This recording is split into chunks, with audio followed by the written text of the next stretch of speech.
Բարև ձեզ, սիրելիներս, մենք ձեզ հետ շարունակում ենք քննարկել Բhagavad Gita-ն եւ այս պահին գտնվում ենք նրա 4-րդ գլխում, որը կոչվում է տրանսցենդենտալ գիտելիք։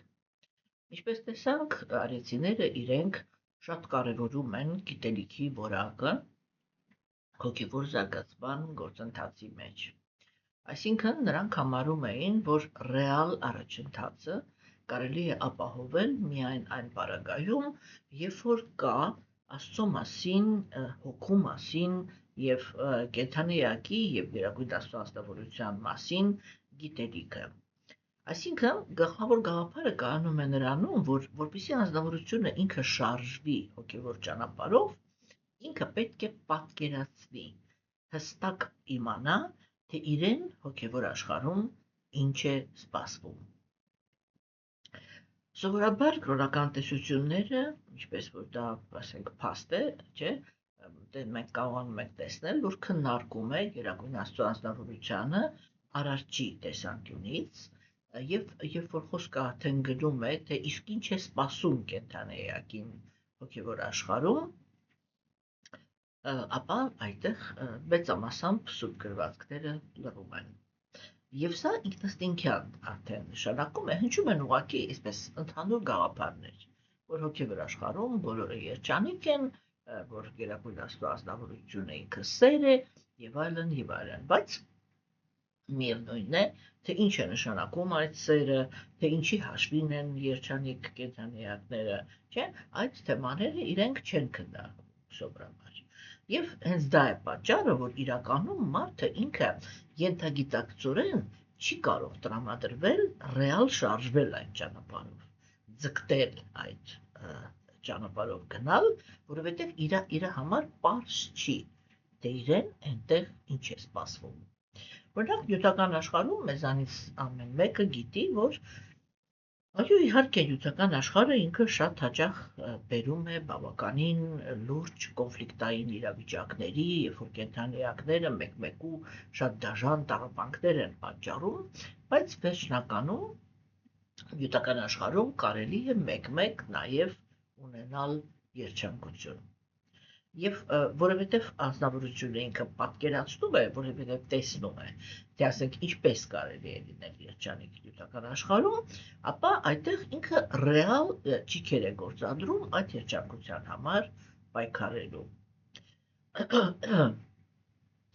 Կան հոգևոր ճանապարհներ, որտեղ հոգևոր գիտելիքը ինքը հենված է մարդու մեջ մեղքի զգացում առաջացնելու վրա։ Եվ ասենք ազնվորությանը առաջարկվում է, որպեսզի ինքը հասկանա, որ ինքը ահավոր մեղավոր է, որ ինքը մեղքի մեջ ծնված է, թեկուզ ինչպես ես սովորաբար քննարկում եմ, այդ մեղքը ոչ էլ անձամբ է գործել, այլ պատասխան պիտի տա մի մեղքի համար, որը գործել է բացարձակ ուրիշ անձնավորություն։ Մեղքի մեջ պահելու միտումը ինքը իրականում մարդուն շատ կաշկանդում է, որովհետև երբ որ անձնավորությունը ինքը իրեն մեղավոր է զգում, ապա ուրեմն այդ մեղավորության զգացումը թույլ չի տալիս կենդանիակին, որպեսզի ինքը ունենա ներքին արժանապատվության զգացում։ Եվ որ արիացիներն են խոսում հոգևոր կյանքի մասին, մենք տեսնում ենք, որ առաջին բանը, որը իրենք ներկայացրեցին Բhagavad Gita-ի 2-րդ գլխում, դա էր, որ հավերժ հոգին ինքը ունի բացարձակ մաքուր բնություն։ Եվ ուղղակի ինչ-որ մի սխալ կոնցեպցիա, որը ինքը կոչվում է էգոիզմ, եւ որը առաջանում է նախանձի հիմքի վրա, բերում է կենդանիակին նյութական աշխարհ, որտեղ ինքը ուղղակի փորձ է անցնում, թե ինչպիսին է դառնում աշխարհը, երբ որ նրանում ապրող կենդանիակները հենված են էգոիզմի վրա։ Եվ ուրեմն մենք տեսանք, որ Գերագույն Աստծո ազնվորությունը Բhagavad Gita-ի էջերում պնդեց, որ բոլոր տառապանքների պատճառը իրականում կամ այն դաժանությունների պատճառը, որը տիրում է նյութական աշխարհում, դա կենդանիակի էգոիստական ցանկություններն են, որովհետև էգոիստական ցանկությունները իրանք լինում են հակասական, եւ դրա հիմքի վրա կենդանիակները մտնում են իրար հանդեպ կամ թշնամանքի դաշտ կամ մրցակցության։ Երկու դեպքում էլ միշտ կան հաղթողներ եւ պարտվողներ, եւ պարտվողները տառապում են։ Ու որովհետեւ հաղթողը ինքը սովորաբար լինում է մեկը, մնացած բոլորը ուրեմն այս կամ այն չափով դառնում են լրացնում են տառապողների բանակը։ Մենք տեսանք, որ արեցիները իրանք այդպիսի գաղափար առաջ քաշեցին, ես ամեն անգամ սա կրկնում եմ, քանի դեռ մենք 4-րդ գլխի սահմաններում ենք, իրենք այդ գաղափարը առաջ քաշեցին, որ միայն հոգևոր գիտելիքն է, որ օգնում է կենդանի էակին, որպեսզի ինքը հաղթահարի իր էգոիզմը։ Այսինքն, ինչ է նշանակում հոգևոր գիտելիք։ Դա նշանակում է գիտելիք Աստծո մասին։ Եթե մենք ավելի լայնածավալ ասենք, կարող ենք ասել գիտելիք բացարձակի մասին, որովհետև ինչպես մենք տեսանք Բhagavad-ամում, Բhagavad-ամը իր առաջի իսկ տեքստերում քննարկեց այդ թեման, որ իրականում բացարձակը ինքը ռեալիզացվում է կամ ընկալվում է որպես իմպերսոնալ բրահման, այսինքն այդ հանրահայտ լույսը, որպես գերհոգի, եւ միայն վերջում ինքը ընկալվում է որպես գերագույն Աստծո ազնվորություն։ Եվ իմանալ, թե ինչպիսին է այդ ազնվորությունը, իմանալ, հասկանալ, թե ինչու համար է ինքը արարել նյութական աշխարհը, ինչի համար գոյություն ունի հոգևոր աշխարհը, այդ թեմաները իրենք աջակցում են այն տրամադրությանը, որ կներեք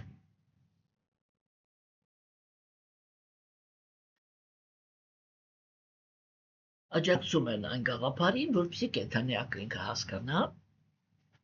որ գերագույն Աստծո ազնվորությունը ինքը ուրեմն այսպես կոչված արարել է կենդանիակներին երանության համար, այլ ոչ թե տառապանքի։ Եվ երբ որ կենդանիակը ինքը սկսում է հաշվի նստել գերագույն Աստծո ազնվորության այդ մտադրության հետ, կարելի ասել, որ շատ ու շատ հարցեր են լուծվում։ Կարևորվեց, եթե արդեն կարևորվում է գիտելիքը, ապա պարզ է, որ կարևորվում են այն ազնվորությունները, որոնք իրենք այդ գիտելիքին տիրապետում են։ Արիական քաղաքակրթությունը ինքը հաճախ հենց իրանք արիացիները կոչվում էին բրահմանիկական քաղաքակրթություն, այսինքն մի քաղաքակրթություն, որտեղ հոգևորականների խավը ինքը զբաղեցնում էր գլխավոր դերը։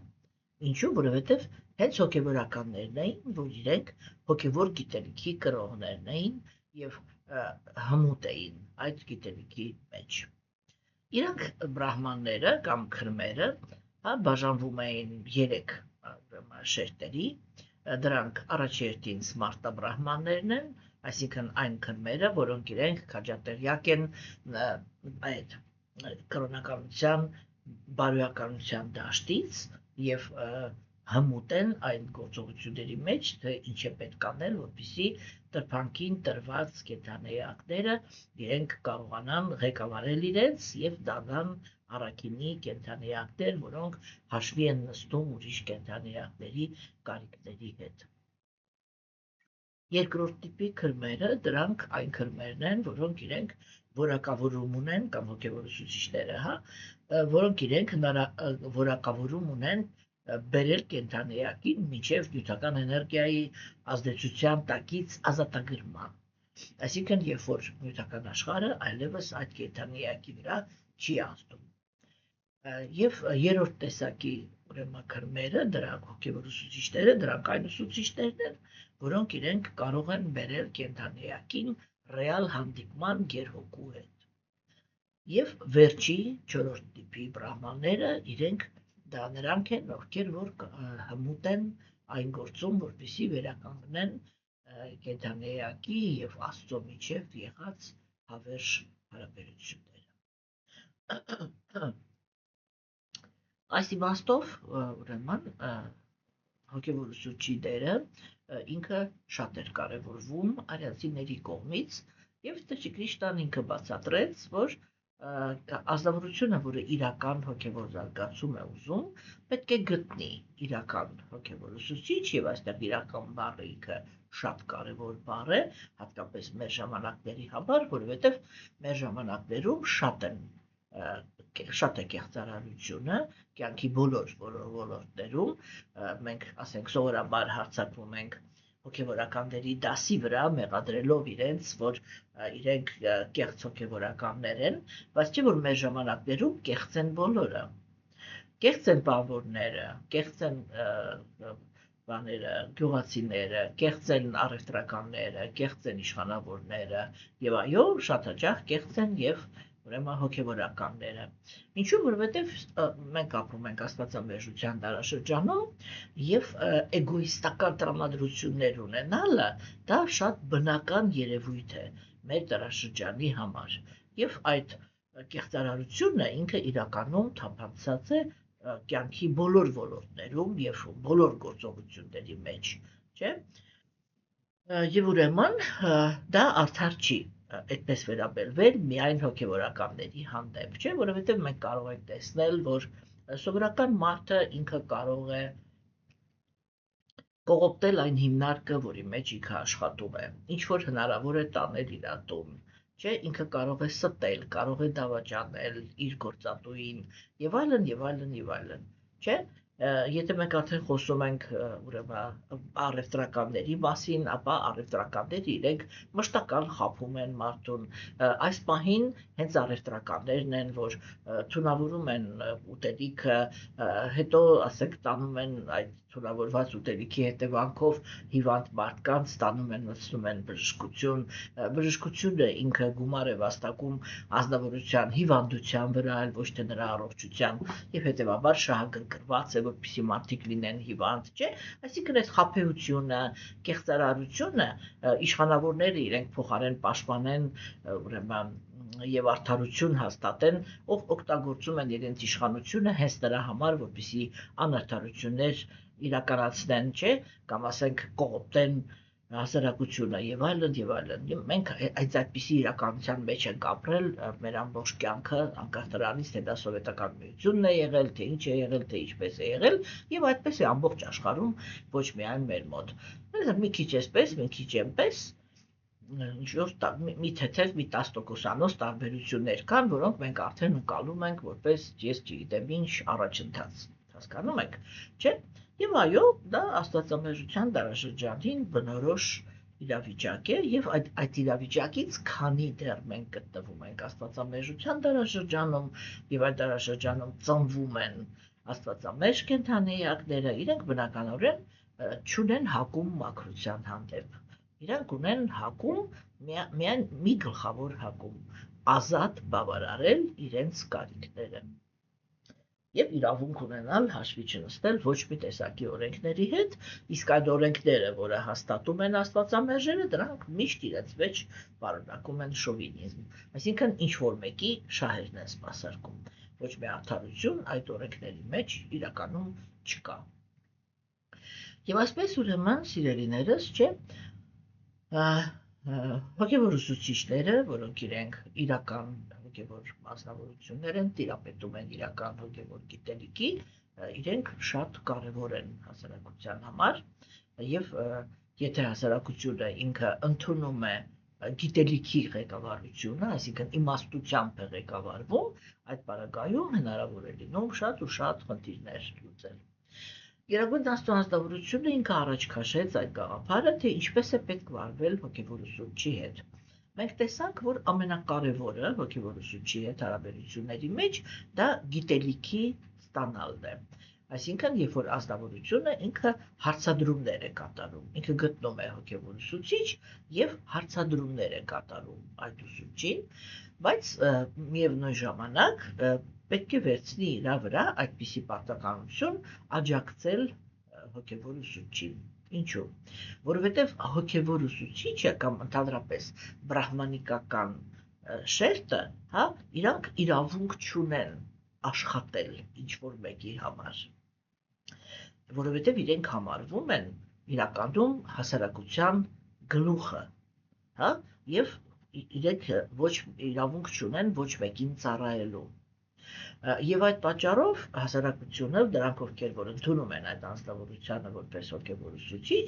իրենք աջակցում են, ծառայում են այդպիսի հոգևոր ուսուցչին։ Մենք դες հետ քննարկեցինք, որ այդ ծառայությունը ինքը լինում է երկու տեսակի։ Մեկը, այսպես պայմանականորեն ասած, ծառայությունն է իր մարմնին, մյուսը ծառայությունն է իր ուրեմն իր գիտելիքին, հա, ինչ վերաբերվում է մարմնին, դա նշանակում է, որ աշակերտները իրենք զոհաբերություն են անում հոգևոր ուսուցչին, եթե ժամանակակից լեզվով ասենք, ֆինանսական տեսանկյունից, որպեսզի հոգևոր ուսուցիչը կարողանա հոգա նյութական մարմնի կարիքները, հատկապես եթե ինքը ընտանիքավոր է։ Ինչ վերաբերվում է ծառայությունը հոգևոր ուսուցչի գիտելիքին, ապա մեր ժամանակներում դա այդ գիտելիքը տարածելն է։ Ձայնագրությունները տարածելը, գրքերը տպագրելը, այդ գրքերի ուրեմն տարածմանը աջակցելը եւ այլն եւ այլն։ Հա, եւ ուրեմն դրանից հետո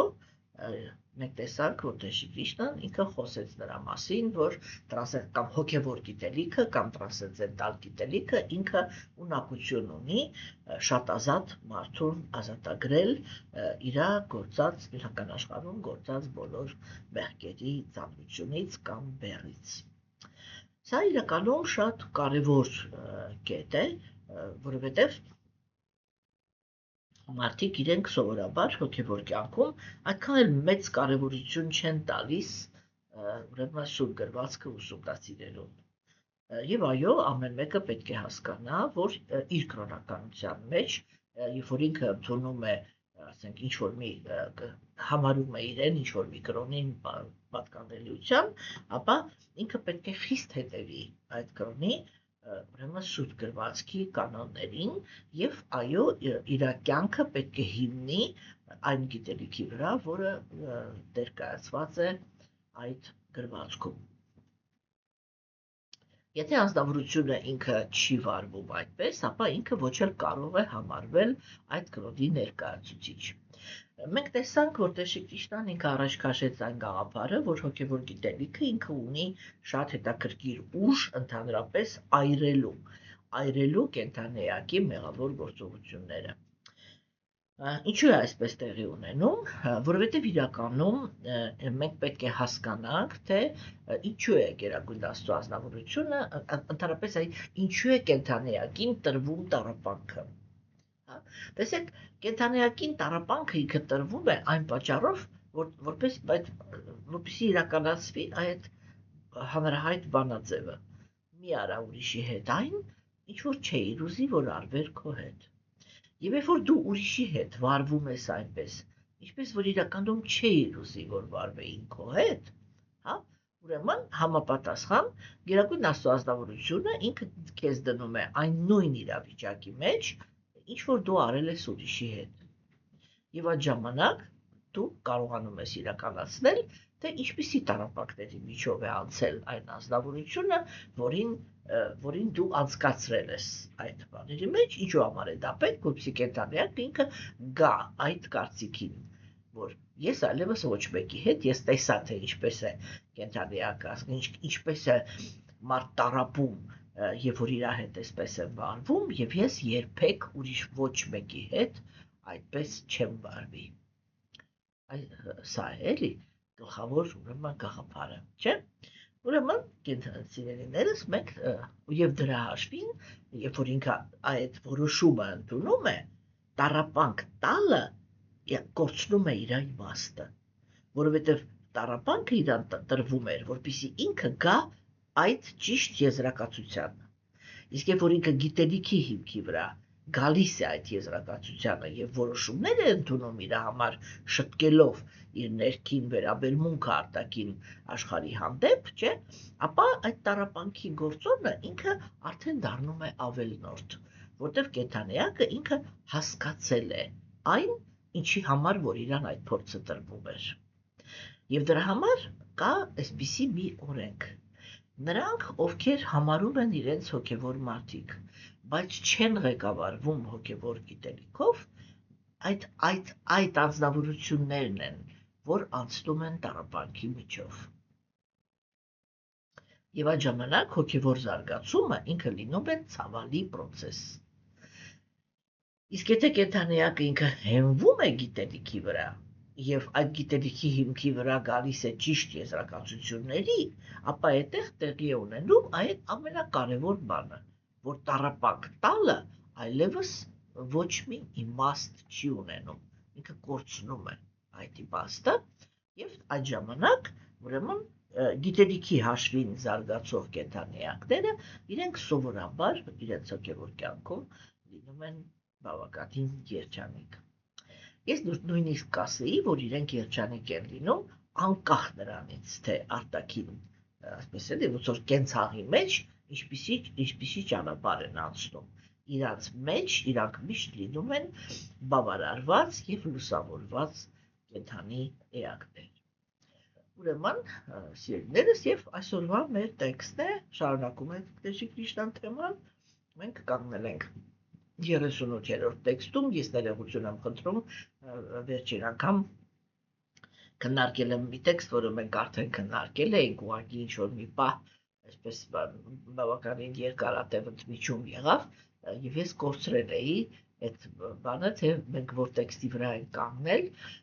այսպես ոնց որ բան չարեցի, էլի որ նայեմ, տեսնեմ, թե որ տեքստն է եղել վերջինը, եւ ուղղակի բացեցի այն բանը, այն ֆայլը, որ կարդում եմ մանկավարժի տեքստերը, որպեսզի մենք քննարկենք, եւ իմ մոտ դա բացած էր 36-րդ տեքստի վրա, ես ենթադրեցի, որ հենց դա է, որ վերջի տեքստն է եղել եւ նորից քննարկեցի։ Իրականում մենք տեսეთ 36-37 տեքստեր արդեն նայել ենք եւ այսօր կքննարկենք 38-րդ տեքստը, որը հնչում է այսպես. Այս աշխարհում գոյություն չունի ավելի մաքրագործող բան, քան հոգևոր գիտելիքն է։ Այն յոգայի ամբողջ պրակտիկայի հասուն պտուղն է։ Նրան, ով հասել է կատարելության, գերագույնին բավարարելու համար գործելու արվեստի մեջ, այդ գիտելիքը ժամանակի ընթացքում բացվում է ներսից։ Ուրեմն, սիրելիներս, մենք տեսանք, որ 4-րդ գլխի սկզբում Տեր Քրիշտան ինքը հայտարարեց, որ գիտելիք է համարվում գերագույնի ուրեմն բնության, նրա անձնական կյանքի, նրա բնավորության, նրա արտաքինի մասին գիտելիքը։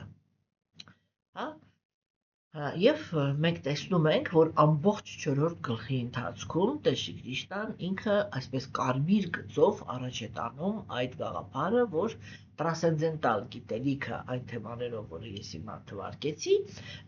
դրանից ավելի բարձր ոչինչ չկա։ Եվ օրինակ կարելի է մտածել, որ հոգևորականները իրենք ինչ-որ գոռոզության մեջ են մտած, որովհետև դրանից ավելի բարձր է նյութական գիտությունը, որը ինքը շատ ավելի լուրջ գործնական պատկերացում է տալիս նրա մասին, թե ինչպես է կառուցված նյութական աշխարհը։ Բայց եթե մենք մի փոքր այսպես օբյեկտիվ մտածենք, չէ, ապա կտեսնենք, որ դա ուրեմն ինքը բնական է, որ կենդանիակի համար Աստծո մասին գիտելիքը ինքը շատ կարևոր է, բայց իհարկե այն պայմանում, եթե կենդանիակը ինքը գիտակցում է, որ ինքը գերագույն Աստծո անձնավորության անբաժանելի մասնիկն է։ Հասկանում եք։ Եվ եթե կենդանիակը ինքը գիտի, թե ինչպիսի անձնավորության մասնիկ է ինքը, ինչպես ճիշտ վերաբերվել այդ անձնավորությանը, ապա այդ ժամանակ կենդանիակը ինքը հաստատվում է իր գոյության ամենագլխավոր իմաստի մեջ։ Ինքը ունենում է հարաբերություններ գերագույն Աստծո անձնավորության հետ եւ հոգեվոր աշխարհում ապրող մաքուր նվիրալների, չէ՞, եւ այդ հարաբերությունների մեջ լինում է երանելի։ Շատ հաճախ մարդիկ, երբ որ իրանք ուրեմն օգտագործում են գիտելիք բառը, չէ՞, իրանք դրա տակ միշտ հասկանում են բնության շահագործման արվեստը, այսինքն մենք զարգացնում ենք գիտելիք, թե ինչպես է կառուցված նյութական աշխարհը, ինչպես է կառուցված բնությունը եւ օգտագործում ենք այդ գիտելիքը, որպեսզի մեր համար ստեղծենք հարմարավետություն։ Այդ տեսանկյունից մենք կարողանում ենք տեսնել, որ աստվածամերժության դարաշրջանից ի վեր, չէ, մենք այս պահին գտնվում ենք այդ գիտության հիմքի վրա, բարեկեցության բավականին բարձր մակարդակի վրա, չէ։ Մյուս կողմից գիտելիքի մասին խոսալուց կենդանիակներ կան, մարդիկ կան, որոնք իրենք հասկանում են գերբնական երևույթների մասին գիտելիքը։ Այսինքն, երբ որ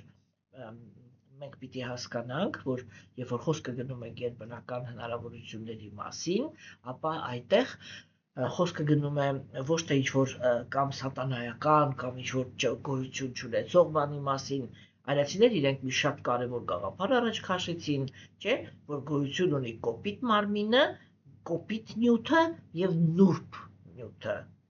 որը օրինակ նուրբ նյութին են պատկանում միտքը, բանականությունը եւ կենդանիակների կեղծ եսերը։ Եվ ընդհանուր առմամբ բոլոր կենդանիակները իրանք ունեն միտք, բանականություն եւ կեղծ ես։ Ուղղակի եթե դա շատ ցածր մարմին է, ապա մտքի բանականության եւ կեղծ եսի մակարդակներ ինքը շատ ցածր է, ասենք սակավ հնարավորություններ ունի, ինչքան ավելի բարձր է կենդանիակի դիրքը, այսինքն եթե կենդանիակը ինքը արդեն ծնվում է որպես կիսաստված, ապա այդտեղ համապատասխան եւ նրա միտքը եւ նրա բանականությունը եւ նրա կեղծ եսը լինում են համապատասխան հզորության։ Եվ սա նշանակում է, որ անպայման այդպիսի կենդանիակը ինքը ունենում է գերբնական ուժեր։ Եվ այդտեղ ոչ մի սատանայական բան ընդհանրապես չկա։ Դա ուղղակի նյութական աշխարհի կառուցվածքն է, որը ինքը բաղկացած է կոպիտ նյութից եւ նուրբ նյութից։ Նույնիսկ գիտությունը ինքը գիտի, որ կա մագնիսական դաշտեր, չէ, կամ ասենք ինչ-որ էլեկտրական, ասենք ոչ մեկ չի կարող տեսնել, չէ, մագնիսական դաշտը, ոչ մեկ չի կարող տեսնել, ասենք էլեկտրականությունը, դրանք երևույթներ են, որոնք իրենք իրականում չի կարելի ասենք ֆիքսել, չէ, բայց իրանց հզորությունը ինքը ակնհայտ է եւ այդ հզորությունից մենք այս բaragայում մեծ հաջողությամբ օգտվում ենք, չէ, եւ այն նույն բանն էլ դա է, որ ամեն մի ազնվորություն էլ իր մեջ ունի իր կոպիտ մարմնի ուժը եւ նուրբ մարմնի ուժը, որը կախված է առողջությունից, ինչքանով որ առողջ է կոպիտ մարմինը, այդքանով ինքը ուժեղ է, եւ ինչքանով որ առողջ է նուրբ մարմինը, այդքանով էլ ինքն է ուժեղ։ Եվ ուրեմն այո, իհարկե, նյութական աշխարհում պարտադիր կա գիտելիք, որը վերաբերվում է կոպիտ նյութին, եւ կա գիտելիք կամ գիտություն, որը վերաբերվում է նուրբ նյութին։ Մեծ այսպես գոհունակությամբ կարող եմ ասել, որ ժամանակակից գիտությունը ինքը գնացել է այն ճանապարհով, որ մանրամասը ուսումնասիրել է այդ նուրբ էներգիաները եւ հիմա շատ հետաքրքիր հետազոտություններ կան, այդ հետազոտությունների հիմքի վրա շատ հետաքրքիր գիտական, ուրեմն բաներ ինստրումենտներ կան, չէ, որի միջոցով գիտնականները իրենք կարողանում են ազդել մարդու մարմնի վրա, մարդու գիտակցության վրա եւ այլն եւ այլն։ Չէ, դա այդ բոլորը դա նուրբ մարմնի, ուրեմն հետազոտություններն են, չէ, երբ որ ասենք հետազոտվում է, թե ինչ է նշանակում ընդհանրապես գերբնական ուժ։ Ուրեմն մարդիկ, երբ որ իրենք ասում են գիտելիք, իրենք միշտ դրա տակ այդ երկու բաներն են հասկանում. բնության օրենքների գիտելիքը եւ գերբնական ուժերի գիտելիքը, չէ՞։ Բայց այստեղ գերագույն Աստծո ազնվորությունը, ինչպես տեսանք, ինքը ասեց, որ իրական գիտելիքը դա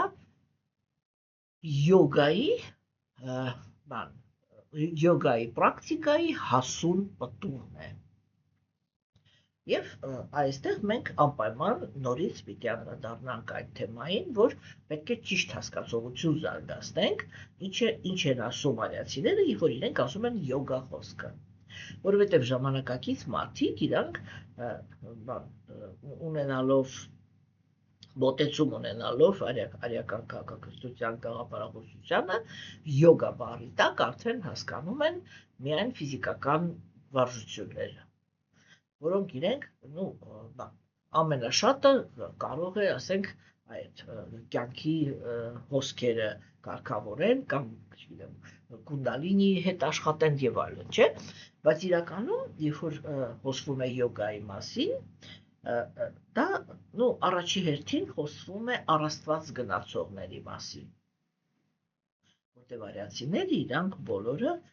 առաստված գնացողներ էին։ Եվ երբ որ իրանք ասում են յոգա, մենք դա ձեզ հետ քննարկել ենք, յոգայի տակ իրենք հասկանում են 4 ուրեմն էտապներ. կարմա յոգա, գյանա յոգա, դհյանա յոգա եւ բhakti յոգա։ Կարմա բառը նշանակում է պտղաբեր գործողություն։ Կարմա յոգա նշանակում է կենդանի էակը համաձայնվում է կատարել այնպիսի գործողությունները, այսպես կապել Աստծո հետ։ Գյանա բառը նշանակում է գիտելիք, այսինքն իմաստություն, արժեքային համակարգ։ Երբ որ մենք խոսում ենք գիտելիքի մասին, մենք խոսում ենք բանականության մասին։ Երբ որ մենք ասում ենք կարմա յոգա, խոսքը գնում է գործողությունների մասին։ Չէ՞, այսինքն սա կարելի է անել, սա չի կարելի անել, սա բարենպաստ է անել, սա բարենպաստ չի։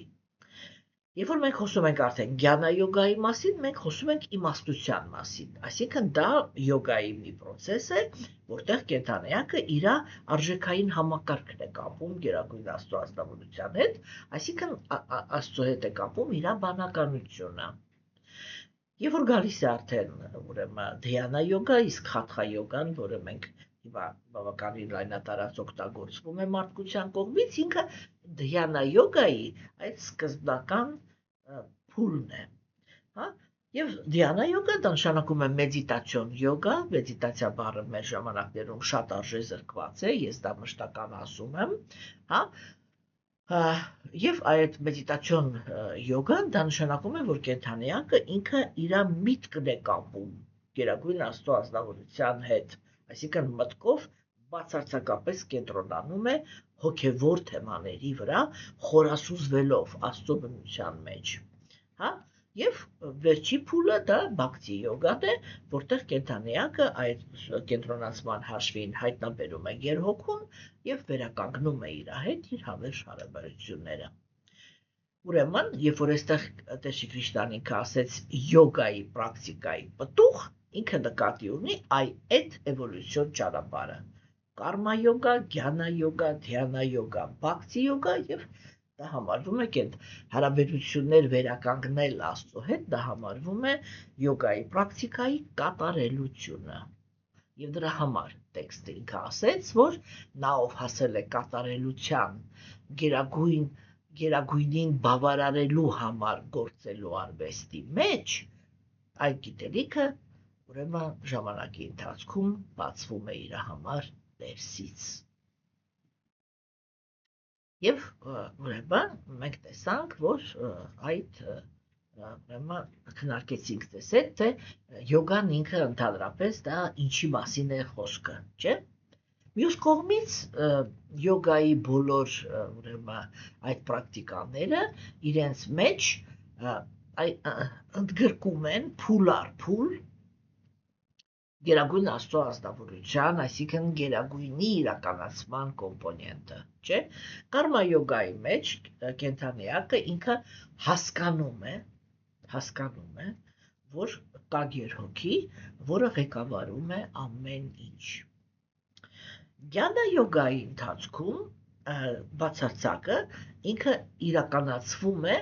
որպես միապաղաղ լույս։ Դհյանա յոգայի մեջ նորից վերադառնում ենք գերհոգու գաղափարին, բայց այս անգամ կենդանեակը ոչ թե հասկանում է, որ կա գերհոգի, որը ղեկավարում է ամեն ինչ եւ բոլորին, այլ տեսնում է այդ ազնվորությունը։ Եվ վերջում արդեն այդ ազնվորության հետ ուրեմն հարաբերություններ են կառուցում։ Եվ տեսնում ենք, որ այն հայտարարությունը, որը Բhagavatam-ը ինքը ասում է տեքստով, որ բացարձակը ինքը ընկալվում է որպես իմպերսոնալ բրահման, այսինքն այդ լույսը,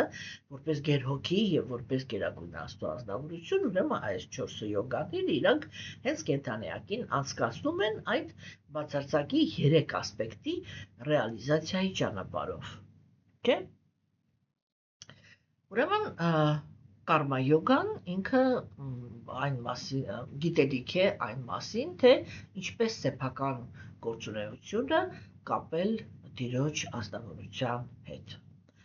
Գյանա յոգան դա ուրեմն գերագույնի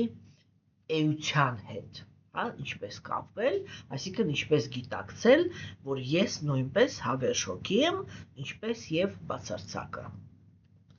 Եվ հավերժ մասնիկ եմ բացարձակի, բայց այդտեղ դեռ չկա հարաբերություններ նրա հետ, չէ՞։ Ուրեմն այս իմաստով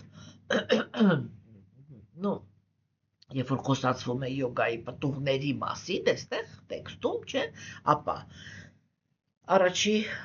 յոգայի այդ առաջի մասը, որը մենք արդեն ասեցինք, որ կոչվում է կարմա յոգա, նրա պտուղն է նյութական գոյության կարգավորումը։ Գյանա յոգայի պտուղն է ազատագրումը, դհյանա յոգայի պտուղն է գերհոգու իրականացումը, բhakti-ի պտուղն է աստծո հետ հարաբերությունների վերականգնումը, չէ՞։ Եվ ուրեմն այս փուլերի իրականացման գիտելիքը, չէ, ինքը եւ համարվում է կատարելությունը, որ դրանից ավելի բարձր գիտելիք ընդհանրապես կենդանեակի համար պետք է որ գոյություն չունենա։ Այս տեսակետը կարող են ընդունել միայն այն ազնվորությունները, որոնք իրենք հասկանում են, որ իրենք իրականում հոգի են, հա։ Եթե ազնվորությունը ինքը չի հասկանում, որ ինքը հոգևոր բնություն ունի, այսինքն որ ինքը մաքուր հոգի է, ինքը երբեք հոգևոր գիտելիքին պատշաճ կարևորություն չի տալու, հասկանում եք։ Եվ ամենակարևորը, որը հիմա այստեղ Քրիշնան ինքը առաջ է քաշում, դա նա է, որ տեսեք, սովորաբար կրոնականությունը ինքը մեր ժամանակներում շահագործվում է միայն իր առաջի մասով։ Այսինքն կրոնականությունը կամ հոգևոր գիտելիքը ինքը օգտագործվում է միայն այն նպատակով, որպեսզի կարգավորի կենդանեակի նյութական գոյությունը, չէ՞։ Բայց արիացիները իրենք ավելի առաջ են տանում այդ գաղափարները շատ այնպիսի խորությամբ, ինչպիսի խորությամբ, որ ոչ մեկ առաջ չի տանում։ Իրանք խոսում են նրա մասին, որ իրականում հոգևոր գիտելիքը ինքը նյութական կիրառում չունի։ Այն ծառայում է ոչ թե այդ բանին, որ նյութական գոյությունը բարելավվի, հասկանում եք,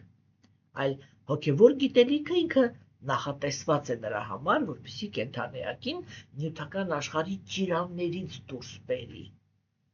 հա, ինչի հաշվին։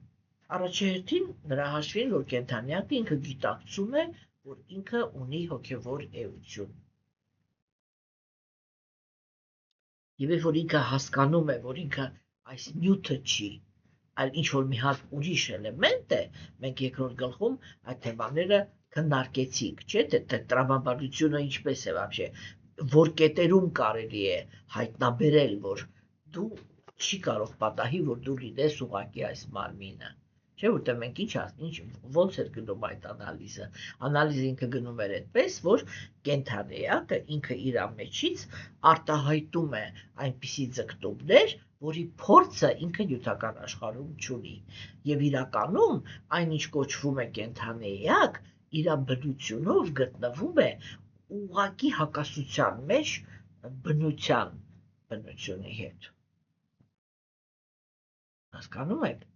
չէ՞։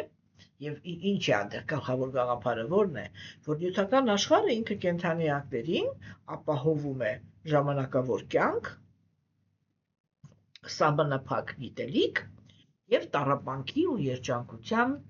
ուրեմն շրջապտույտ, չէ՞։ Իսկ կենդանի էակը ինքը ուզում է կենդանու մեջ լինի, ուզում է ծառի մեջ լինի, ուզում է մարդու, կիսաստծո, ինչ մարմնի մեջ ուզում է լինել, ինքը ձգտում է հավերժության,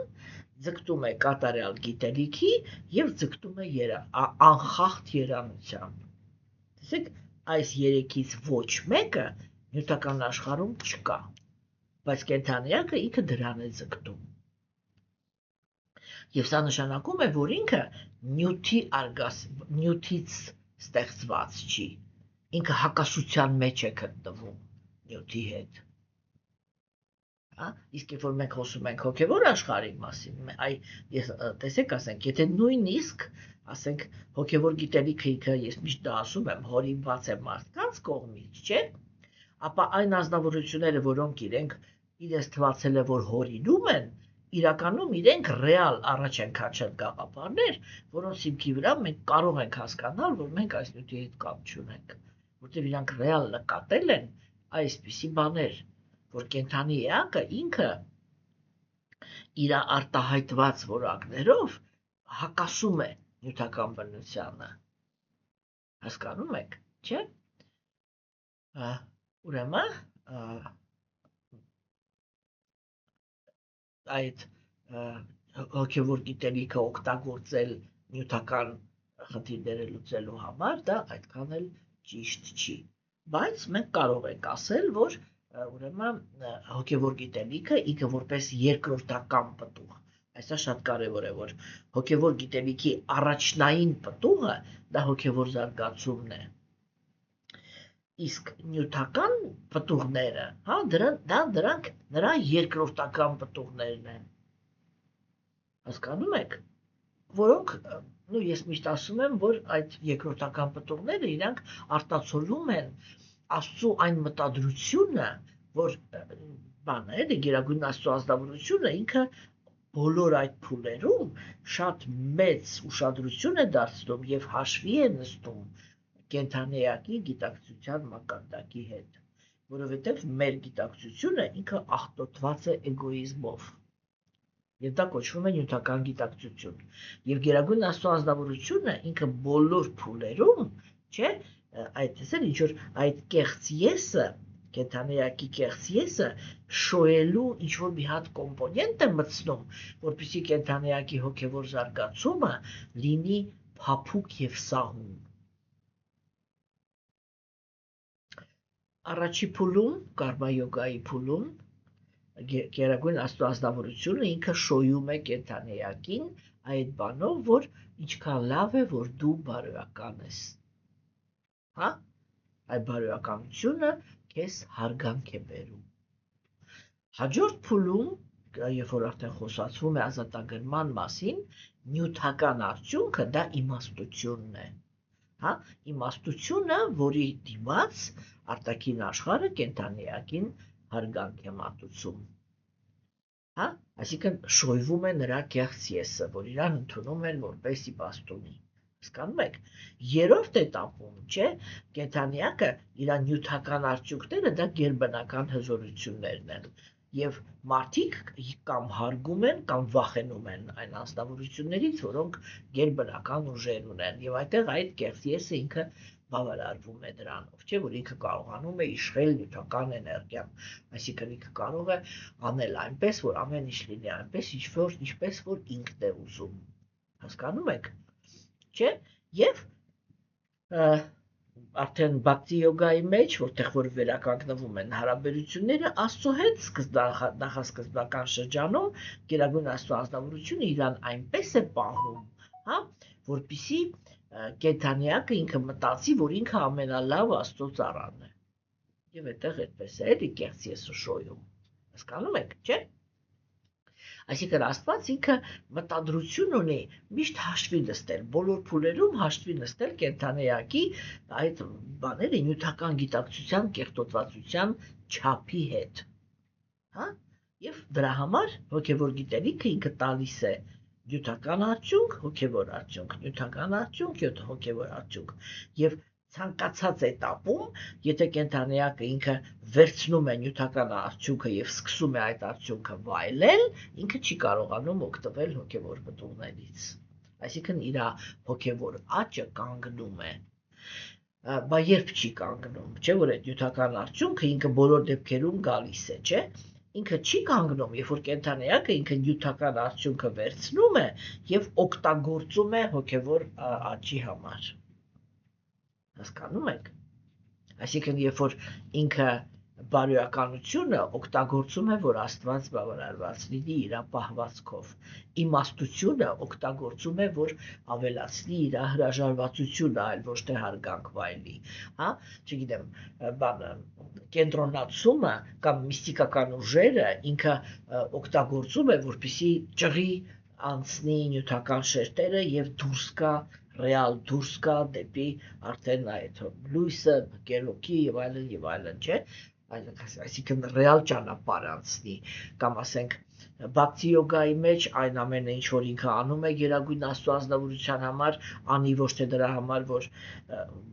հոգևոր հասարակության մեջ ինչ որ դիրք ունենա, այլ նրա համար, որպեսզի բավարարի Գերագույն Աստծո ազնվորությանը։ Հասկանում եք, այ որ ազնվորությունը ինքը նյութական պտուղը վերցնում է եւ օգտագործում հոգևորի համար, այդ ժամանակ իր առաջընթացը, իր հոգևոր կյանքը ծաղկում է։ Իսկ եթե ինքը վերցնում է եւ սկսում է վայելել այդ նյութական արդյունքը, այդ ժամանակ ինքը իր հոգևոր աճը խիստ կանգնում է, չէ՞։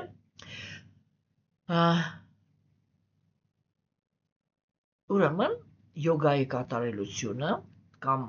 Աստծո հետ կապի հաստատումը դա ինքը բան է, էլի հենված է Գերագույն Աստծո ազնվորության հետ շփվելու արվեստի հետ, հա, եւ ուրեմն այ Գերագույն Աստծո ազնվորության հետ շփվելու արվեստը, հա, դա այդ երևույթն է, որ հիմք է տալիս, որպեսզի, ինչպես մենք տեսանք, որտեղ բառացի, եթե ես թարգմանեմ բառացի ուրեմն տեքստը, չէ, մենք կտեսնենք, որ բան է, այստեղ օգտագործվում է յոգա բառը, հա, իսկ Պրաբհուպադը ինքը թարգմանում է գերագույնի հետ կապի մեջ կամ նվիրված ծառայության մեջ։ Հասկանում եք, ինչու է նա այդպես բանանում, որովհետև ասենք, եթե մեր ժամանակակից մարդիկ իրանք կարդում են յոգա բառը, իրանք այդ յոգա բառը հասկանում են արդեն այնպես, ինչպես որ ինքը աղավաղված է ժամանակակից մարդկության կողմից։ Յոգա բառը ինքը ունի արիացիների համար, ինքը ուներ հենց այն նշանակությունը, որը որ մենք հիմա ձեզ հետ քննարկում ենք։ Հասկանում եք։ Եվ ուրեմն այո, իհարկե, այստեղ մենք սա ոնց որ ասում ենք քննարկման ենթակա չի, հա, որ Շրիլա Պրաբհուպադը ինքը այդ իմաստով այն ազնվորությունն է, որը Բhagavad Gita-ի թարգմանությունը, գիտեք, օրինակ առաջի անգամ, երբ որ ես վերցրեցի իմ ձեռքը Պրաբհուպադի Bhagavad Gita-ն եւ կարդացի նրա բանը, անվանումը, ես մտածեցի, ես ինչ գոռոզ անձնավորություն է։ Այսինքն ինչ է նշանակում Bhagavad Gita-ն ինչպես որ կա։ Հա, այսինքն ինչ որ մի հատ հիմա, այսպես գիրքը նոր ես վերցրել ձեռքդ, ու արդեն գործ ունես մի մարդու հետ, որը ինքը հավակնություն ունի, որ մենակ ինքն է ճիշտ հասկանում Bhagavad Gita-ն։ Հա, եւ ես այնպես վերապահումներով էի վերաբերվում։ Բայց հետո երբ որ ես խորասուզվեցի նրա ներքին տրամաբանության հետ, թե ինքը, ասենք, որ խոսքին ինչ նշանակություն է տալիս, ինչ գաղափարներն է իր տեղը դնում, այդտեղ ես լիարժեք ընդունեցի, որ ինքը իրավունք ուներ այդ իր մեկնությունները Bhagavad Gita-ի անվանել հենց այնպես, ինչպես որ ինքը անվանել է, որտեվ այո, ինքը բոլոր բառերը դրել է իր տեղը, հա։ Հիմա ուրեմն սա արիացիների գլխավոր գաղափարն է, որ հոգևոր գիտելիքը ինքը իրականում չպետք է կիրառվի նյութի համար, որ հոգևոր գիտելիքը ինքը նախատեսված է, որպեսզի կենդանեակը փուլ առ փուլ վերադառնա դեպի հոգևոր աշխարհ, հա։ Հիմա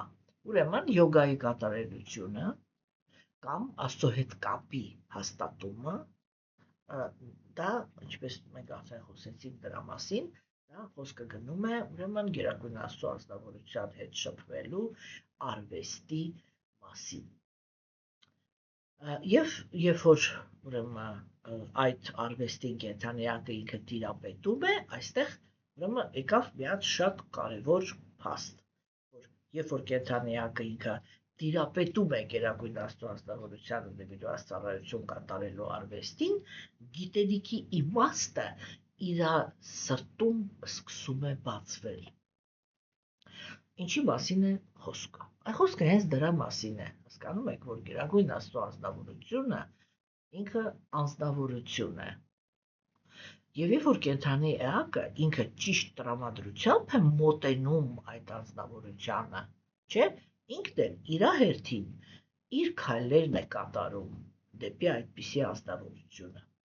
Բhagavad Gita-ում Դերշիկ Վիշտան դեռ կասի, որ գիտելիքը կենդանի էակին ինքն է տալիս։ Ընդ որում ինքը ներկայանում է արտաքինից որպես հոգևոր ուսուցիչ, որպես այսինքն որպես ուսուցիչ, հոգևոր չասենք, ինքը ընդհանրապես նյութի մասին գիտելիքը, կոպիտ նյութի մասին, նուրբ նյութի մասին, հոգևորի մասին, բոլոր տեսակի գիտելիքը, որը գալիս է մեզ արտաքին աշխարհից, լինեն դա մարդիկ, որոնք տիրապետում են ինչ-որ մի գիտելիքի, որոնց մոտ մենք սովորում ենք, չէ՞ օրինակ դպրոցը, բարձրագույն կրթության հաստատությունները, չէ՞, այդ բոլոր այդ ամեն ինչը դա գերագույն Աստծո անձնավորությունն է դեպի այդ գիտելիքը մեզ դոստուպ բաների մոտենալու հնարավորություն տալիս, որտեղ այն ճակատագիրը, որը մենք ունենք, որտեղ կրթությունը ինքը բավականին մեծ նշանակություն ունի, չէ՞, մարդկային հասարակության մեջ, եւ թե անձնավորությունը ինքը կրթության տեսանկյունից ինչի հանդեպ մոտեցում ունի, չէ՞, դա կախված է թե ինքը ինչ է արել, ինչ չի արել իր անցյալ կյանքերում եւ դրա հիմքի վրա գերագույն Աստծո անձնավորությունը ինքը որոշում է, թե այս անձնավորությունը ինքը ինչ գիտելիքի է արժանի։ Եվ մենք հնարավորություն ենք ստանում այդ գիտելիքը վերցնելու։ Հասկանում եք, եւ կա ներքին ուսուցիչը, դա գերհոգին է։ Գերհոգին ինքը կենդանեակին ներսից է ինչ-որ բաներ թույլ տալի, որ ինքը հասկանա։ Եվ դա է պատճառը, հասկանում եք, որ երկու մարդ իրանք կարող են նույն գիրքը կարդան եւ մեկը ինքը այդ գրքից օրինակի համար ինչ-որ 3-4 բան վերցնի, իսկ մյուսի համար այդ գիրքը դառնա եսիմ ինչ հոգևոր առաջընթացի կամ զարգացման, գիտական հայտնագործությունների հիմք։ Հասկանում եք, դա գերհոգին է անում։ Ինչի հաշվին։ Այն միակ գործոնը, որ այդտեղ բան է, նշանակություն ունի, դա նա է, թե ազնվորությունը ինքը ինչ տրվածությամբ է ձգտում դեպի գիտելիքը, հասկանում եք։ Այդ տեսեք օրինակի համար ասենք, որպեսզի պարզ լինի, նյութական օրինակի վրա ասեմ, հա, օրինակ մարդը ինքը կարող է կարդալ քիմիայից ինչ-որ մի հատ գիրք։ Եվ եթե քիմիան իրան ընդհանրապես այդպես ինչ-որ եսի միջնևով չի հետարկնում, չէ, ինքը երբեք ոչ մի հատ, այն ինչ-որ կոչ պրասվիտլենիա, էլի, այն ինչ-որ կոչվում է լուսավորվածություն, հա, ինքը ոչ մի հատ այդպիսի լուսավորվածություն չի ունենա, հակառակը, հակը մտածի բան չեմ հասկանում։ Բայց եթե ազնվորությունը ինքը իրան ներսում հետաքրքրված է այդ գիտելիքով, չէ, եւ ինքը խորասուզվում է այդ գրքի իմաստի մեջ, ինքը անպայման այդ գրքի մեջից դուրս է գալու ինչ-որ լուսավորվածություններով, այսինքն պրոցեսով, որտեղ իր գիտելիքը, իր հասկացողությունը ավելի խորացավ, հասկանում եք, եւ քիմիան իր համար դարձավ ավելի ու ավելի պարզ։ Եվ այդ գործոնը միակ այդ կենդանեակին առաջ կամ հետ տանող գործոնը դա ուշադրությունն է։ Ինչ է կենդանեակը պահում իր ուշադրության կենտրոնում։ Դրանից է կախված, որովհետև ինքը իր ուշադրությունը պահում է այն, որը ուշադրության կենտրոնում է պահում այն երևույթը, որը որ իր արժեքային համակարգի համաձայն իր համար կարևոր է։ Եվ գերագույն Աստծո ազնվորությունը հենց այդ ուղղությամբ սկսում է կենդանեակին օգնել։ Հասկանում եք, չէ՞։ Ուրեմն, սիրելիներս, ուրեմն բան է, մենք կարողանում ենք հասկանանք, որ այս տեսանկյունից է, որ տեսեք, ամենացածր վիճակը, այդ գոյավիճակների տեսության մեջ, չէ, ամենացածր վիճակը հայրացիները անվանում են տգիտության գոյավիճակ, Հասկանում եք, իրանք չեն խոսում նրա մասին, որ կենդանիակը ինքը վատ արարքներ է կատարում, որովհետև ինքը վատն է։ Իրանք ասում են ինքը վատը չի, ինքը տգետ է։ Հասկանում եք, այսինքն որ ցանկացած չարիք այս աշխարհում ինքը տեղի է ունենում տգիտության հիմքի վրա, այսինքն գիտելիքի պակասի։ Չէ, օրինակ ասենք, ո՞ց կարող է մի մարդը ինքը, ասենք, իմանա, որ մյուս մարդը գերագույն Աստված, եւ որ մյուս մարդը գերագույն Աստծո համար նույն կարեւորությունը ունի, ինչ որ ինքը, եթե ինքը սա է, իր գիտելիքը սա է, ինքը ինչպես կարող է տառապանք պատճառի ուրիշ կենդանիակին։ Հասկանում եք, չի կարող, չէ՞։ Ինչ է նշանակում Աստված առաջի հերթին կենդանիակից բարոյականություն է պահանջում։ Բարոյականության օրենքները ինչի մասին են։ Զսպել ուրիշ կենդանիակներին տառապանք պատճառելու ունակությունը, չէ՞։ Եվ բացարձակ ակնհայտ է, որ որպեսզի եթե արդեն հիմքը դա տգիտությունն է, ամեն վատ բանի հիմքը դա տգիտությունն է, պարզ է, չէ՞, որ դրա միակ դեղը դա գիտելիքն է։ Եվ եթե մենք արդեն խոսում ենք գիտելիքի մասին, գիտելիքը ինքը ինչ է տալիս, ինքը ներքինից կենդանիակին տալիս է ինչ-որ մի հատ ուրիշ տեսանկյուն, որը և սկսում է կառավարել կենդանիակի պահվածքը, նրա զգացմունքային աշխարհը եւ այլն, չէ՞։ Հասկանում եք, դրա համար այդ երևույթը ինքը մենք պիտի հասկանանք, էլի, որ հիմքը բոլոր արատների, բոլոր այլանդակությունների հիմքը տգիտությունն է, եւ այս դրա համար է, որ արիացիները իրենք հայտարարում են, որ ակնհայտ է, որ տգիտության միակ դեղամիջոցը դա գիտելիքն է, եւ որպեսզի կենդանիակը ինքը շտկի իր ներքին աշխարհը, հրաժարվի այդ հակումներից ուրիշներին տառապանք պատճառելու, նուրբ կամ կոպիտ ձևերով, հա, այդ դրա համար պետք է որպեսզի ինքը հաստատված լինի գիտելիքի մեջ։ Հիմա հաջորդ գաղափարը, որը այս տեքստում հնչեց, դա նա էր, որ ուրեմն գիտելիքից ավելի մաքրագործող բան չկա։ Չէ՞։ Եվ երբ որ այստեղ խոսացվում էր գիտելիքի մասին, ապա խոսացվում էր իմինը հոգևոր, այսինքն տրանսցենդենտալ գիտելիքի մասին, չէ՞։ Եվ ուրեմն մենք կարողանում ենք հասկանանք, որ այդ երևույթը, որ դրանից ավելի մաքրագործող, այսինքն որ գիտելիքը ինքը մաքրագործում է, որտեղ տեսեք նյութական գիտելիքը ինքը քանի գնում կենդանիակի գիտակցությունը ավելի ու ավելի աղտոտում է նյութով, ավելի ու ավելի պայմանավորում է նրան այս նյութական աշխարհով,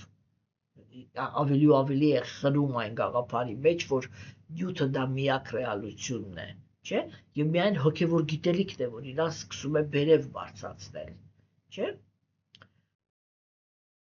Ուրեմն գիտելիքը ինքը իրական գիտելիքը, հոգևոր գիտելիքը Աստծո մասին օգնում է կենդանիակին, որպեսզի ինքը դուրս գա աշխարհի սուբյեկտիվ ընկալումից։ Հասկանում եք։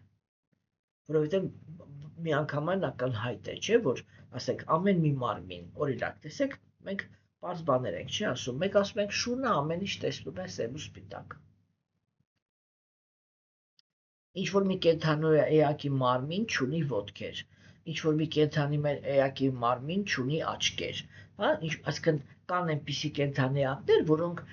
ակնհայտ են դարձնում այդ գաղափարը, չէ, որ նյութական բաները, զգայարանները, իրանք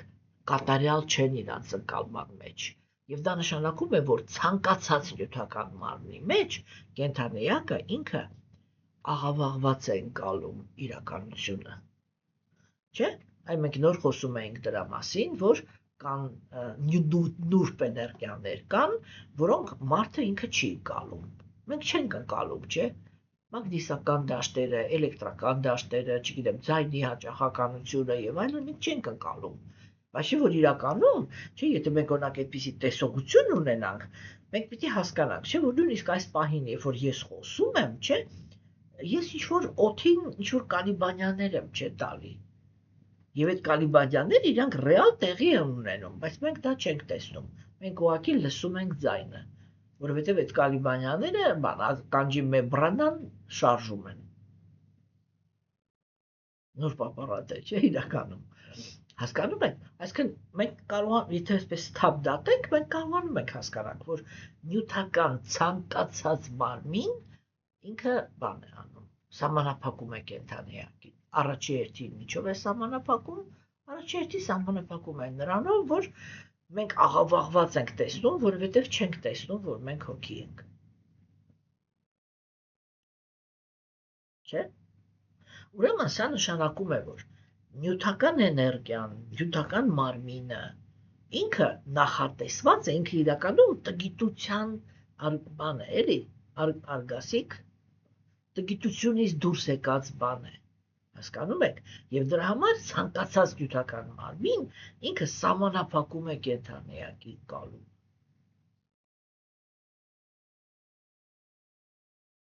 Այսինքն նյութական մարմինը ինքը ոչ թե պարգև է, այլ ինքը այն շղարշն է, որը այսպես որով պարուրվում է կենդանի էակի գիտակցությունը, հա, որ իրան խանգարում է, որպեսզի ինքը տեսնի ինքը իր մասին իրակալությունը, դեռ Աստծու մի կողմ թողնենք։ Այսինքն առաջի հերթին կենդանի էակը ինքը չի գալում, որ ինքը հոգի է։ Եվ դա արդեն նշանակում է, որ երբ որ կենդանի էակը իրան թվում է, որ ինքը ինչ-որ գիտելիք է զարգացնում նյութական աշխարհի մասին, չէ, եթե դա չի օգնում, որպեսզի ինքը վերջնականում տեսնի իր համար ամենակարևոր գիտելիքը, որ ինքը այս մարմինը չի, ինքը տգիտության գոյավիճակի ազդեցության տակ է։ Հասկանում եք։ Իսկ երբ խոսքը գնում է տրանսցենդենտալ գիտելիքի մասին, ապա այսպես այստեղ այդպես դա նկարագրվեց, որ հոգևոր գիտելիքը ինքը մաքրագործում է կենդանի էակին եւ տանում է, ռեալ տանում է այն ճանապարհով, որտեղ պատկերավոր ասած կենդանի էակը այդ իր կորցրած էությունը վերականգնում է,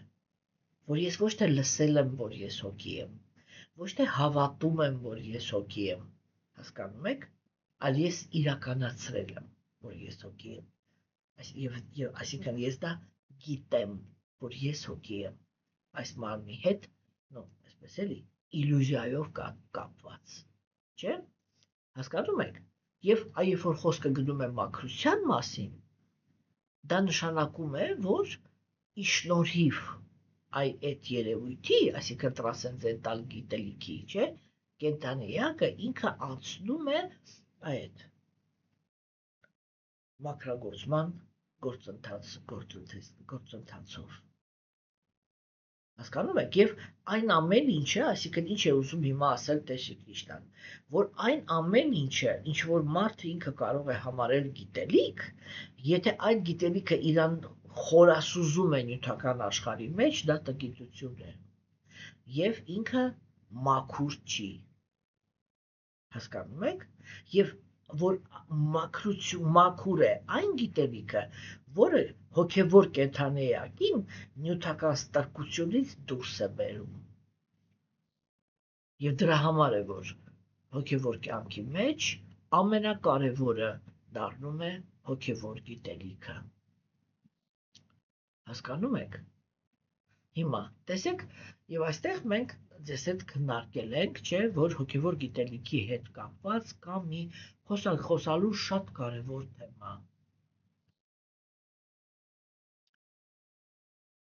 Որն է այդ թեման։ Այդ թեման ինքը վերաբերվում է մի շատ կարևոր բանի, որը ժամանակակից աշխարհում ինքը շատ տարածված է։ Հոգևոր գիտելիքի ձևափոխումները։ Ոչ թե տարբեր բացատրությունները, այլ հենց ինքը հոգևոր գիտելիքը, որ բաները յանեմ թե զարգացնելու process-ները։ Հասկանում եք։ Մենք դες հետ խոսացել ենք, որ այո, իհարկե, եթե մենք խոսում ենք նյութական գիտելիքի մասին, ապա այդտեղ գնահատվում են այն ազնվորությունները, որոնք որ զարգացնում են գիտելիքը։ Այսինքն զարգացնել դա նշանակում է նոր բաներ են ավելացնում հասկացողության մեջ։ Հոգևոր գիտելիքը, եթե ինքը կատարյալ է, դա այսինքն իրոք Աստծո կողմից տված է, դա արդեն նշանակում է, որ ինքը իրենով կատարյալ է։ Եվ այստեղ գնահատվում են ոչ թե այն ազնվորությունները, որոնք իրենք նորամուծություններ են մտցնում հոգևոր գիտելիքի մեջ, այլ գնահատվում են այն ազնվորությունները, որոնք պահպանում են եղած գիտելիքի մաքրությունը։ Այստեղ գնահատվում են նրանք, ովքեր զարգացնում են, այստեղ գնահատվում են նրանք, ովքեր պահպանում են։ Եվ դրա համար, այո, իհարկե, չի կարելի վստահել բոլոր այն գործընթացներին, երբ որ մարդիկ են հայտնվում, որոնք իրենք սկսում են այդ եղած հոգևոր գիտելիքի վրա ավելացնել ինչ-որ գաղափարներ, մենք պիտի հասկանանք, որ եթե ազնվորությունը ինքը գոյավիճակների ազդեցության տակ է գտնվում, ապա իր ավելացրած գաղափարները աղավաղում են նախասկզբնական գիտելիքի մաքրությունը, որովհետև իրական հոգևոր գիտելիքը ինքը տրանսցենդենտալ է եւ ոչ մի փոփոխությունների ինքը ենթակա չի։ Այստեղ կարելի է խոսել մենակ դրա մասին, որ տարբեր կենդանիեակներ տարբեր խորությամբ են իրականացնում այդ գիտելիքը։ Եվ եթե մենք տեսնում ենք, որ ինչ-որ մեկը ավելի խորն է հասկանում այն ինչ կա, իսկ ինչ-որ մեկը ավելի այսպես մակերեսային, չէ՞, ապա մենք այդտեղ պիտի հասկանանք, որ այո, այն ազնվորությունը, որ ինքը ավելի խորն է հասկանում, ինքը ավելի մեծ հեղինակություն է, բայց ինքը չի փոփոխում գիտելիքը, այդ գիտելիքի վրա ոչինչ չի ավելացնում, ինքը գնում է դեպի խորք։ Հասկանում եք, որ այսինքն, որ այն հայտարարությունները, որոնք արված են Սուրբ գրվածքում, դրանք անքննարկելի ինչ-որ մի իմաստով անքննարկելի ճշմարտություններ են, հիմա եկեք փորձենք հասկանանք, թե այդ ուրեմն հայտարարությունը ինքը ինչ խորություն ունի, այսինքն դեպի ուր է մեզ տանում։ Այն ազնվորությունները, որոնք իրենք հասկանում են այդ ամեն ինչը, իրենք իրական ուրեմն հոգևոր հեղինակություններ են, որոնք իրենք շատ մեծ պատասխանատվության զգացումով պահպանում են հոգևոր գիտելիքի անփոփոխությունը։ Հասկանում եք, այստեղ շատ կարևոր է, որ հոգևոր գիտելիքը չի կարելի պայմանավորված վիճակում չի կարելի ինտերպրետացիաներ անել։ Հասկանում եք։ Հաջորդ գաղափարը, որը հնչեց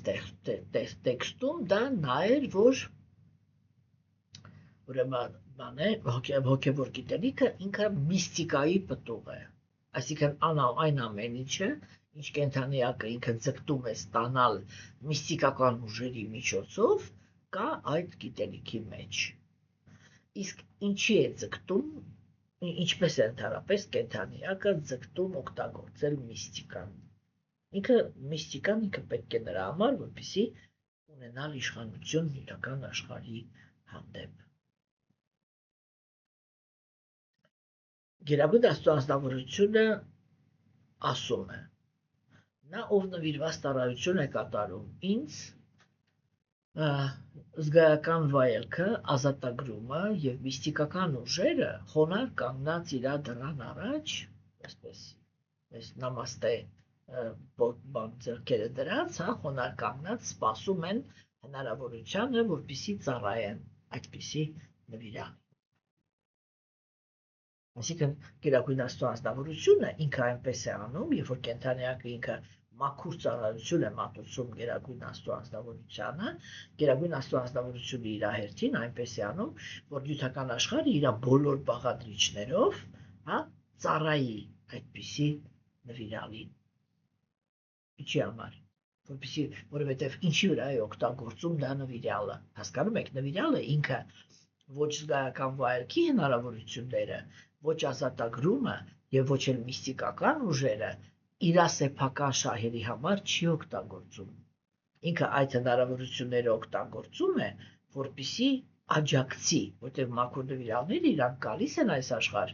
որպեսզի աջակցեն այն ազնվորություններին, որոնք իրենք հոգևոր զարգացում են ուզում։ Հա, եւ նվիրալները իրենք երբ որ գալիս են, իրանք գալիս են կամ օրինակ ցույց տալու, կամ գիտելիք փոխանցելու, կամ երկուսն էլ իրար հետ։ Եվ օրինակ ցույց տալու, եւ գիտելիք մատուցելու։ Հասկանում եք, չէ՞։ Եվ այդտեղ ինչքան որ արտաքինից նյութական ինչ-որ վայելքներ կան, ինքը կվերցնի, որպեսզի օգտագործի։ Ինչքան բան ազատագրումը, իր անկախությունը, այդ անկախությունը կօգտագործի, որպեսզի կարողանա ծառայի Աստծուն։ Միստիկական ուժերը կօգտագործի, որպեսզի կարողանա ծառայի Աստծուն, չէ՞։ Այն ինչպես դա օրինակ, դա մեզ համար հոգեհարազատ օրինակ է, ինչպես դա անում էր Հիսուսը, որը ինքը ձեռքի հպումով կարող էր կույրին աչքեր տալ, չգիտեմ, տկարին օգնել, որ ինքը քայլի, մահացածին վերածնունդ տալ։ Դա ինչ է, դա միստիկական հնարավորություններ են, չէ՞։ Եվ ինքը ուներ այդ միստիկան։ Եվ ինքը այդ միստիկան ինչի համար էր օգտագործում։ Ինքը դա չէր օգտագործում, չէ՞, ասենք, թող ինձ ներեն, լավ չեմ ասի, որ ինձ ուտեղի չջահայնացնեմ, հա։ Կան ազնվորություններ, որոնք իրենք իրանց միստիկական ուժերը օգտագործում են այդ իրանց շահերի համար, որ մարդիկ իրանց ենթարկվեն, չէ, բայց մենք չենք տեսնում այդպիսի բան, չէ, որտեղ եթե Հիսուսը ինքը իր ունակությունները օգտագործեր իր շահի համար, իրան ոչ մեկ չէր կարող ոչ մտրակել, ոչ էլ խաչել, ոչ մեկ մոտիկ չէր կարող իրան գալ, ինքը այնպիսի հզոր ազնվորություն է եղել։ Բայց տեսնում եք, մենք տեսնում ենք դա, չէ, որ երբ որ խոսքը գնաց իր մասին, ինքը մի հատ քայլ չարեց, այդ դա է, որ ինքը իր միստիկական ուժերը չօգտագործեց իր կաշի փրկելու համար, ինքը այդ տառապանքները ընդունեց Աստծուն ծառայելու համար, բայց երբ որ ուրիշների համար ինքը օգտագործում էր այդ միստիկական ուժերը, ինչի համար, որտեղ ինքը հասկանում էր, որ սովորական մարդը ինքը առաջի հերթին շահագրգռված է, ինքը Աստծո գաղափարը կընդունի մենակ այն ժամանակ, երբ որ ինքը տեսնում է, որ Աստված տառապանքից է ազատում։ Եվ ինքը դա ցույց էր տալի, ինքը ազատում էր տառապանքից։ Այսինքն ուներ այդպիսի ունակություն, չէ՞։ Ինչ է նշանակում Հիսուսը քայլում էր ջրի վրայով։ Նշանակում է, որ ինքը թռնել գիտեր, չէ։ Հիմա երբ որ եկան, որ իրան տանեն, իր համար հենց այնտեղ այդ համբարձվելը, հենց այնտեղ ինչ որ թռնել, թողնել գնալ ուրիշտեղ ինչ խնդիր էր, ընդհանրապես խնդիր չէր։ Այն որ ասում թքեր կաներ, բայց չարեց։ Հասկանում եք, ինչ-որ նրբություններ կան, էլի, որի միջոցով մենք կարողանում ենք հասկանալ, թե ինչքանով հոգևոր մարդու հետ գործ ունենք, եւ ինքը այդ ցայտուն օրինակներից մեկն է հենց գերբնական ուժերի տեսանկյունից։ Հասկանում եք, որ ինքը չչարաշահեց, երբ որ իր մասին էր խոսքը, ինքը իր գերբնական ուժերը չօգտագործեց, որտեղ ինքը ծառայություն ուներ անելու Աստծո համար։ Հասկանում եք, բայց երբ որ ասենք այնքը այդ նույն գերբնական ուժերը պիտի օգտագործեր, որ ուրիշ կենդանիակները ընդունեն Աստծուն, ինքը հետեղ օգտագործում էր։ Ջրի վրայով էր քայլում, թռնում էր, բուժում էր, բեռացին սաղացնում էր, ամեն ինչ էլ անում էր։ Հասկանում եք, չէ՞։ Ուրեմն այսա ինքը շատ կարևոր գաղափար է, որ իրականում, երբ որ ասում եմ միստիկայի պտուղն է, այսինքն այն ամենը, ինչ որ կենդանիակը կարող է իրականացնի միստիկայի միջոցով, այդ նույն բանը ինքը կարող է անել հոգևոր գիտելիքի միջոցով։ Եվ մենք հասկանում ենք, որ սա բավականին լուրջ հայտարարություն է, չէ՞։ Եվ այդ հայտարարությունը, որ ինքը միստիկայի պտուղն է, չէ՞, միստիկայի պտուղը կարելի է իրականացնել գիտելիքի միջոցով, ինքը Պրաբհուպադը ինքը միացրեց Աստծո ծառայության հետ, այդ գաղափարի հետ։ Եվ դա ինչ է նշանակում։ Այսինքն դեպի ուր է ինքը մեզ տանում, որպեսզի մենք հասկացողություն զարգացնենք, չէ։ Դա նշանակում է, որ երբ որ կենդանիակը ինքը սկսում է նվիրված ծառայություն կատարել Գերագույն Աստծո ազնվորությանը, նրա ներքին տեսողության համար բացվում է ճշմարտությունը։ Պարզ է, որ դա մի օրում տեղի չի ունենում։ չէ, որովհետև տեքստում օգտագործվեց կալենա բառը, որը ինքը նշանակում է ժամանակի ընթացքում, այսինքն ինչ-որ ընթացք է պետք, որ այդ ամեն ինչ ինչ-որ նկարագրվեց այս տեքստում, ինքը իրականանա, հա, և տեսեք, հենց որ ինքը խոսում է կալենա բառը, այդ կալա, ժամանակ, այդ ժամանակի ընթացքում, դա միանգամից ինչ գործոն մտցրեց, համբերության, հասկանում եք, համբերությունը ինքը նյութական աշխարհում ամենակարևոր որակներից մեկն է, որովհետև նյութական աշխարհում բարենպաստ կյանք ունենալը ինքը հիմնված է 5 որակների վրա, չէ, կարևորագույն համեստություն, ուրեմն смирение, скромность, խոնարհություն, համեստություն, հա, բռնությունից ազատ բնություն, համբերություն և մաքրություն, այս 5 որակները իրանք հիմք են, որպեսզի մարդկային հասարակությունը ինքը կարողանա լինել խաղաղ և երջանիկ։ Մենք դեռ որ այդ տեքստը կգա, ժամանակին այդ տեքստը շատ խորը կքննարկենք, չէ՞։ Եվ այդ համբերությունը ինքը կարևորագույն այդ 5 որակներից մեկն է, որտեղ որակները իրանք առաքինության մեջ որակները իրանք շատ են, բայց այդ 5-ը իրանք հիմքն են առաքինության։ Իսկ միայն առաքինությունն է, որ սովորեցնում է կենդանիակներին համագործակցել իրար հետ, այլ ոչ թե մրցակցել կամ թշնամանք ցուցաբերել։ Հասկանում եք, եւ այո, ինքը համբերություն է ուզում։ Այսինքն համբերության գործոնը այստեղ կարևորվում է։ Ինչու համար, որովհետև մարդը, տեսեք, կենդանիակները, երբ որ իրենք գալիս են հոգևոր կյանք, իրանք լինում են շատ տարբեր մակարդակի, չէ։ Մեկը ինքը կարողանում է արագ գնալ, որովհետև անցյալ կյանքերում արդեն փորձ ունի։ Մյուսի համար սա առաջի փորձն է, չէ, երբ որ իր համար առաջի փորձն է, ինքը դանդաղ է առաջ գնում եւ դրա համար իրան համբերություն է պետք։ Հասկանում եք, այսինքն սովորաբար այդ հոգու մաքրագործման գործընթացը ինքը շատ ուժեղ կապ ունի նրա հետ, թե կենդանիակը ինքը ինչ վճռականությամբ է գնում հոգևոր կյանքում։ Իսկ իր վճռականությունը ձևավորվում է անցյալ կյանքերում։ Եթե ինքը նոր է մոտեցել հոգևոր կյանքին, իր վճռականությունը շատ թույլ է լինում։ Եվ այդտեղ շատ ավելի մեծ համբերություն է պահանջվում, քան երբ որ արդեն ինչ-որ փորձ կա անցյալ կյանքից։ Հասկանում եք։ Եվ դա է, որ կենդանիակին այդ ներսից հասկացողությունը, որ ինքը օրինակ կարդում է իր սուրբ գրվածքը եւ հասկանում է, թե սա ինչի մասին է, չէ՞։ Օրինակ իմ փորձը ինձ ասում է, որ ես ինքս այդպես եմ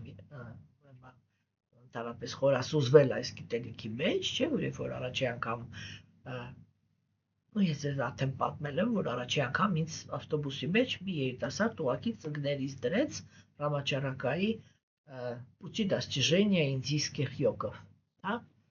հնդիկ յոգերի ուրեմն կատարելության հասնելու ճանապարհները։ Եվ գիտեք, երբ որ ես կարդում էի, չէ, հետագայում արդեն Պրաբհուպադի գրքերը, հետո ուրիշ հեղինակությունների, չէ, երբ որ ես կարդում էի այդ գրքերը, իմ մոտ երկար տարիներ, բավականին արդեն մեծ ծավալով գրքեր էի ուսումնասիրել, միշտ այդ զգացումն էր, որ ես սա գիտեի,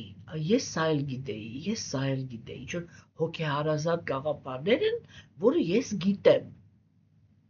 Հասկանում եք։ Եվ օրինակ Բհագավադ Գիտայի քննարկումների մեջ, չէ, ես առաջի անգամ զգացի, որ ինչ-որ նոր գաղափար է հիմա հնչում, որը ես պիտի ճիգեր գործադրեմ, որ հասկանամ, ես արդեն հասել էի համարյա Բհագավադ Գիտայի վերջը, այսինքն 18-րդ գլխի մեջ էի։ Երբ որ առաջի անգամ ինչ-որ նոր գաղափար էր ինձ համար, որը ես այդ մնացածը ինչ-որ կարդում էի, ոնց որ այսպես վերհիշելու բաներ տեղի ունենում, չէ՞։ Եվ ես շատ այդպիսի աշակերտներ ունեմ, որոնք իրենք, ասենք, ընդունում են երբ որ բակցին, իրանք միշտ բոլորը դա են ասում, որ այնքան հոգեհարազատ է, այնպիսի գաղափարներ են հնչում, որոնց ես հենց ամբողջ կյանքում հենց դա եմ մանեկել, հենց դա էի ուզում, կամ սա գիտեի ես, չգիտեմ ինչ, չէ՞։ Իսկ մարդիկ կան, որ ասենք այ պարզ երևում է, էլի, որ ինքը առաջի կյանքն է, որ ուղղակի հենց հիմա հրապուրվեց այս գիտելիքով, եւ բայց իր համար շատ դժվար է, չէ՞։ Ու իրանք էլ ասում են, ինձ համար այնքան դժվար է այս գաղափարները հասկանալը, բան, ես հիմա պիտի իմ ամբողջ աշխարհայացքը փոխեմ, ես իմ էջեր, որովհետեւ դա իր առաջի քայլերն են։ Եվ այդտեղ վճռականությունը ինքը իսկ վճռականությունը ինքը հենված է համբերության ունակության վրա։ Հասկանում եք, եւ այո, տրանսցենդենտալ գիտելիքը զարգացնելու համար կենթանիակից պահանջվում է համբերություն եւ կենտրոնացում։ Այսինքն ներսում գտնվող գերհոգին ինքը պիտի տեսնի, որ այս կենթանիակի համար հոգեվոր գիտելիքի ընկալումը կարեւոր է։ Եվ այդ ժամանակ ինքը ներքինից բացում է այդ գիտելիքի իմաստը մարդու առաջ։ Հասկանում եք։ Հիմա հաջորդ գաղափարը, որ այս տեքստում հնչեց, դա հասունության գաղափար։ Հա, եւ ուրեմն հասունությունը ինքը մատնացույց է անում, որ բան էլի, հոգեվոր գիտելիքը ինքը պրոստը ինֆորմացիա չի։ Ինքը երկարատև, այդ ինչ որ մենք հիմա խոսացինք, չէ, ինքը երկարատև պրակտիկայի արդյունք է։ Եվ երբ որ մարդը ինքը լավ հիշողություն ունի, ինքը օրինակ կարող է սուր գրվածքը անգիր անել, բայց չլինել գիտելիքի մեջ։ Այսինքն այդ ներքին լուսավորվածությունը գիտելիքից չունենան։ Դու դա նույն բանն է, ոնց որ ասենք ջրին, այսպես պրոստը ձեռքով կտնես մակերեսին, ձեռքդ մի թեթև թրջվի։ Եվ գիտելիքի մեջ գտնվողը ինքը ոտքից գլուխ թաց է։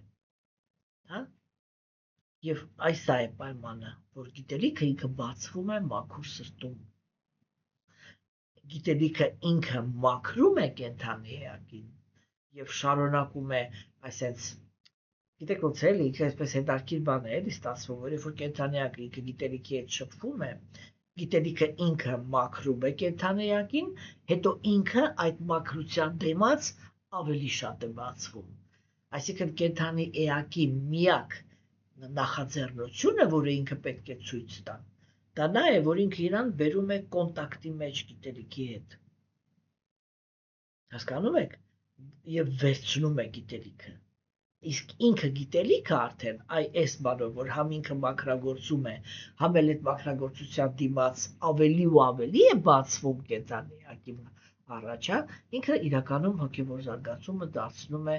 շատ հաճելի process։ Հասկանում եք։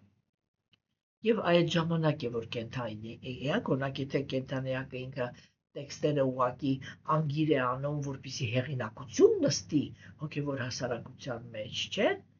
Ինքը երբեք այդ գիտելիքի շնորհիվ չի կարողանալու